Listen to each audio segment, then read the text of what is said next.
इस विस्तृत और गहन चर्चा में स्वागत है। आज का जो हमारा विषय है वो मुख्य रूप से एंड्रॉयड डेवलपमेंट के कोर आर्किटेक्चर के इर्द गिर्द घूमता है। मतलब आज हम बात करेंगे एंड्रॉयड स्टूडियो का उपयोग करके एंड्रॉयड ऐप्स को एपीआई से जोड़ने के बारे में। ये एक बहुत ही तकनीकी लेकिन बेहद दिलचस्प विषय है। बिल्कुल। इस चर्चा का हमारा मिशन बहुत स्पष्ट है। उपलब्ध तकनीकी लेखों, आधिकारिक डॉक्यूमेंटेशन और जो डेवलपर्स के विस्तृत नोट्स हैं, उनसे उन सबसे महत्वपूर्ण जानकारियों को डिकोड करना जो किसी भी जिज्ञासु कोडर या सिस्टम आर्किटेक्ट के लिए जरूरी हैं। उद्देश्य यह है कि बिना किसी इन्फो ओवरलोड के इस जटिल प्रक्रिया के तकनीकी पहलुओं को इस तरह से समझा जाए कि कई सारे आहा मोमेंट्स मिले।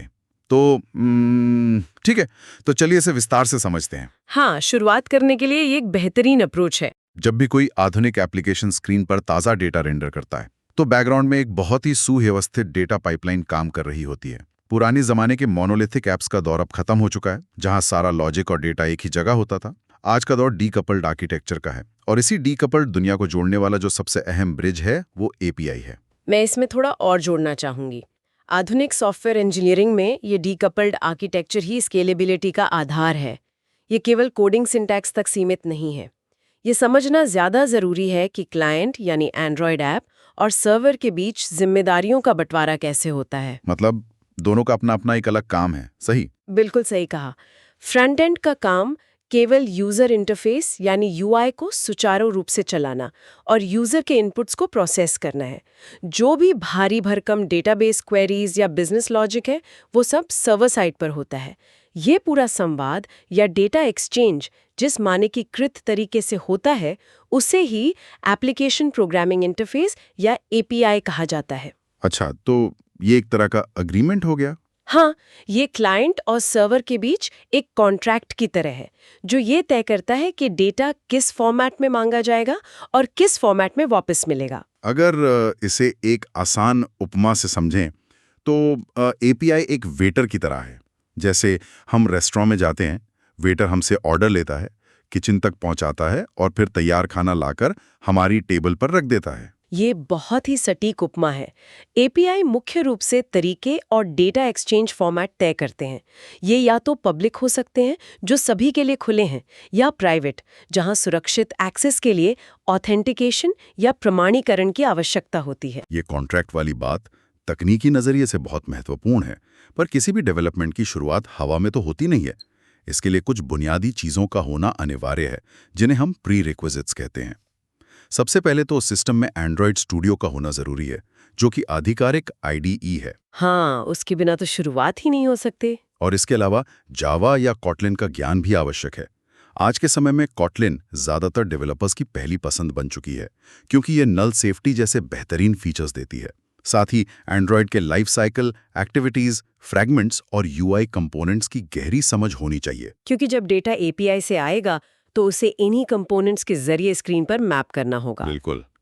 तो अब जब बुनियादी ढांचा तैयार है, तो ऐप को एपीआई से जोड़ने के 6 महत्वपूर्ण कदम हैं। पहला कदम क्या होना चाहिए? सीधे कोडिंग? नहीं, बुनियादी ढांचा तैयार होने के बाद जो सबसे पहला और रणनीतिक कदम होता है, वो है सही एपीआई का चुनाव और उसके डॉक्यूमेंटेशन का गहन अध्ययन। ये कदम सिर्फ यूआरएल कॉपी करने के बारे में नहीं है। तो इसमें हमें क्या क्या देखना होता है? एक अच्छे डेवलपर को स्वैगर या ओपन एपीआई जैसे प्लेटफॉर्म्स पर एपीआई के एंड पॉइंट्स का विश्लेषण करना होता है। ये देखना होता है कि कौन सा एंड पॉइंट गेट रिक्वेस्ट स्वीकार करता है, कौन सा पोस्ट रिक्वेस्ट के लिए है, और पेलोड का स्ट्रक्चर क्या है, और अगर एपीआई प्राइवेट है तो ऑथेंटिकेशन का तरीका क्या है। जैसे क्या वो OAuth 2.0 का इस्तेमाल कर रहा है या फिर सादे बेरर टोकन का? बिल्कुल।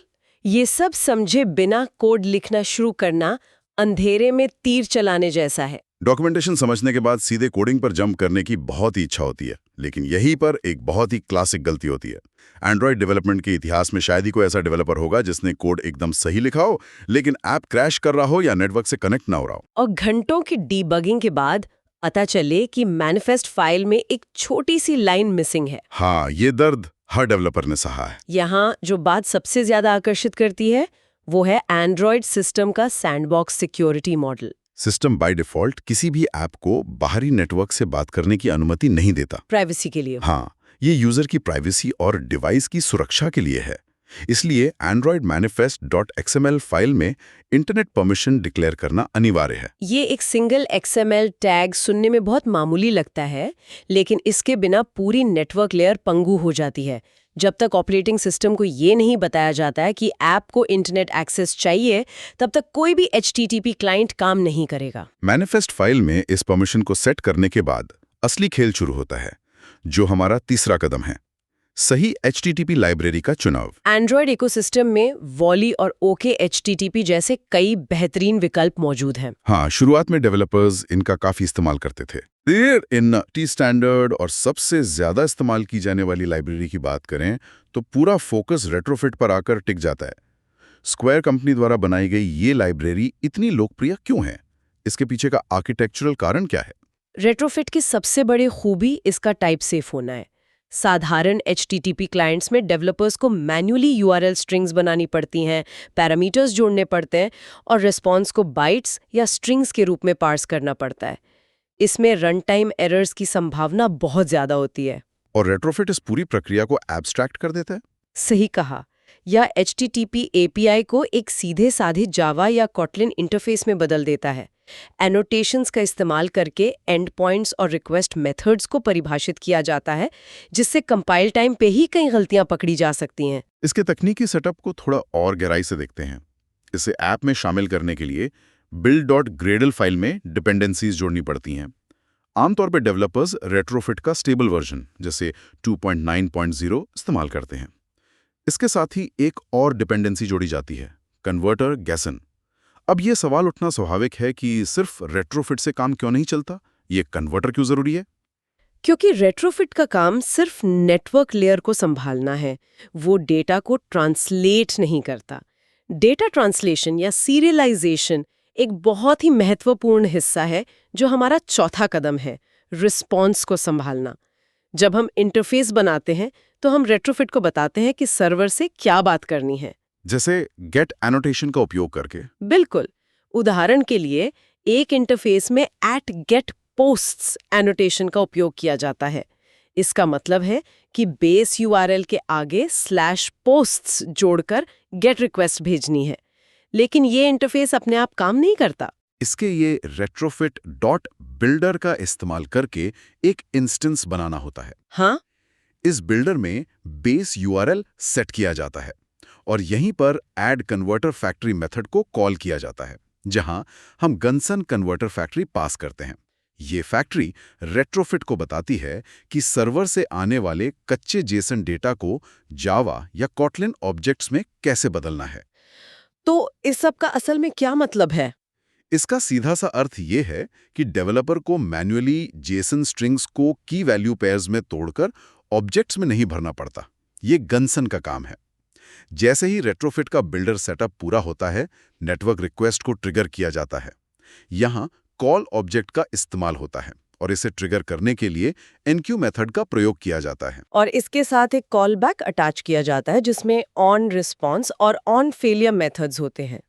अगर हम इसे बड़े परिप्रेक्ष्य से जोड़कर देखें तो ये एनक्यू मेथड एंड्रॉयड के थ्रेडिंग मॉडल का एक बहुत ही सुंदर समाधान है। एंड्रॉयड में एक रूल बहुत सख्त है, कोई भी नेटवर्क ऑपरेशन मेन थ्रेड या यूजर इंटरफेस थ्रेड पर नहीं किया जा सकता।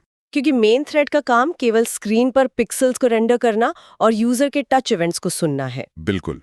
अगर इसी थ्रेड पर नेटवर्क रिक्वेस्ट भेज दी जाए तो जब तक सर्वर से डेटा वापस नहीं आता, पूरी स्क्रीन फ्रीज हो जाएगी।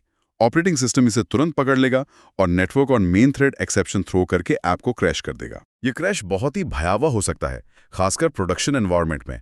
इसलिए एसिंक्रोनस कॉल्स का होना सिर्फ एक बेस्ट प्रैक्टिस नहीं, बल्कि एक आवश्यकता है। एनक्यू मेथड रिक्वेस्ट को बैकग्राउंड थ्रेड में धकेल देता है, जिससे मेन थ्रेड स्वतंत्र रहता है। जब सर्वर से रिस्पॉन्स आता है तो रेट्रोफिट उस कॉलबैक को वापस मेन थ्रेड पर डिलीवर करता है, ताकि डेवलपर सुरक्षित रूप से UI को अपडेट कर सके। ये पूरी सिंक्रोनाइजेशन प्रक्रिया पर्दे के पीछे इतनी सफाई से होती है कि डेवलपर को थ्रेड मैनेजमेंट की चिंता नहीं करनी पड़ती। रिस्पॉन्स को संभालने की बात करें तो एक चुनौती अक्सर ये आती है कि बैकएंड डेवलपर्स डेटाबेस के अनुसार स्नेक केस जैसे user_first_name का उपयोग करते हैं, जबकि एंड्रॉयड में कैमल केस जैसे यूजर फर्स्ट नेम का चलन है। ये दोनों टीमों के बीच नेमिंग कन्वेंशन का एक आम टकराव है, लेकिन इसे सुलझाना बहुत आसान है। गन्सन में सीरियलाइज्ड नेम एनोटेशन का उपयोग करके मॉडल क्लास में ये परिभाषित किया जा सकता है कि जेसन की कौन सी की किस वेरिएबल से मैप होगी। इससे कोड साफ रहता है और एंड्रॉयड के कोडिंग स्टैंडर्ड्स भी नहीं टूटते। वैसे गजन के अलावा जैक्सन या मोशी जैसी लाइब्रेरीज भी पार्सिंग के लिए बहुत सक्षम हैं। हाँ, खासकर जब डेटा स्ट्रक्चर बहुत जटिल हो। लेकिन पार्सिंग का काम सफलतापूर्वक होने का मतलब ये नहीं है कि हमेशा सब कुछ सही ही होगा। यहाँ आता है हमारा 5वां कदम, एरर हैंडलिंग। किसी भी रोबस्ट ऐप की असली परीक्षा तब होती है जब चीजें फेल होती हैं। एरर हैंडलिंग को हल्के में लेना एक बड़ी भूल हो सकती है। नेटवर्क रिक्वेस्ट कई कारणों से विफल हो सकती हैं। हो सकता है डिवाइस एरोप्लेन मोड में हो, server 500 internal server error throw कर रहा हो, या फिर ऑथेंटिकेशन टोकन एक्सपायर होने के कारण 401 अनऑथराइज्ड एरर आ रहा हो। बिल्कुल। कॉलबैक के ऑन फेलियर मेथड में तो नेटवर्क लेवल की फेलियर आती है, जैसे इंटरनेट न होना। लेकिन ऑन रिस्पॉन्स के अंदर भी ये चेक करना जरूरी है कि response dot is successful true है या नहीं। अगर रिस्पॉन्स कोड 200 से 299 के बीच नहीं है, तो रेट्रोफिट उससे सक्सेस नहीं मानता। ऐसे मामलों में एरर बॉडी को पार्स करके यूजर को एक उचित फीडबैक देना चाहिए। स्क्रीन पर अजीबोगरीब कोड्स दिखाने के बजाय सर्वर अभी व्यस्त है या कृपया अपना कनेक्शन जांचें जैसे स्नैक बार या डायलॉग्स दिखाना यूजर एक्सपीरियंस को बहुत बेहतर बनाता है। और एक और बेहतरीन तरीका जिससे इन रन टाइम एरर से बचा जा सकता है, जो कि हमारा छठा और आखिरी कदम है, वो है टेस्टिंग। पोस्टमैन जैसे टूल्स का उपयोग करके टेस्टिंग करना। मतलब ऐप में कोड करने से पहले? हाँ, एंड्रॉयड स्टूडियो में कोड लिखने से पहले एपीआई एंड पॉइंट्स को पोस्टमैन में टेस्ट करना एक स्टैंडर्ड इंडस्ट्री प्रैक्टिस है। ये टूल हेडर्स सेट करने, ऑथेंटिकेशन टोकन्स पास करने और पेलोड स्ट्रक्चर को वेरीफाई करने की सुविधा देता है।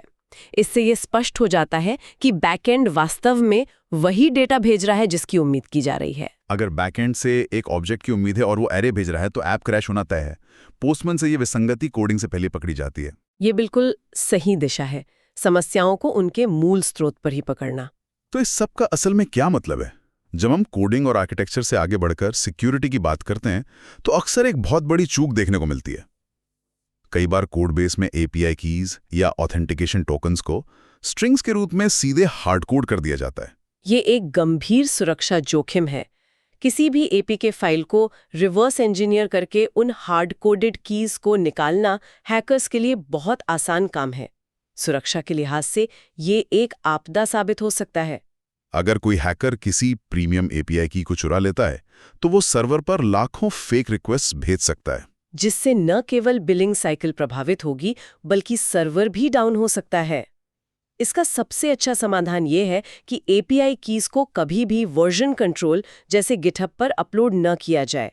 local.properties फाइल में एनवायरनमेंट वेरिएबल्स का उपयोग करना चाहिए और build.gradle के जरिए उन्हें कोड में इंजेक्ट करना चाहिए। इसके अलावा रन टाइम सुरक्षा के लिए एंड्रॉयड की स्टोर का उपयोग करके सेंसिटिव डेटा को एन्क्रिप्ट भी किया जा सकता है। सुरक्षा के साथ साथ परफॉर्मेंस और डेटा ऑप्टिमाइजेशन भी उतना ही महत्वपूर्ण है। डेटा ट्रांसफर के लिए XML या प्लेन टेक्स्ट के बजाय जेसन का व्यापक रूप से उपयोग होता है क्योंकि ये लाइटवेट है। और एक अच्छी प्रैक्टिस ये भी है कि सर्वर से सिर्फ वही डेटा मांगा जाए जिसकी वास्तव में स्क्रीन पर जरूरत है। अगर यूजर प्रोफाइल लिस्ट रेंडर करनी है तो बैकएंड से पूरे यूजर डेटाबेस ऑब्जेक्ट्स मंगाने के बजाय केवल नाम और थंबनेल URL मंगाना चाहिए। इसे पेजिनेशन और पेलोड ऑप्टिमाइजेशन कहते हैं, जो नेटवर्क बैंडविड्थ और डिवाइस की बैटरी दोनों बचाता है।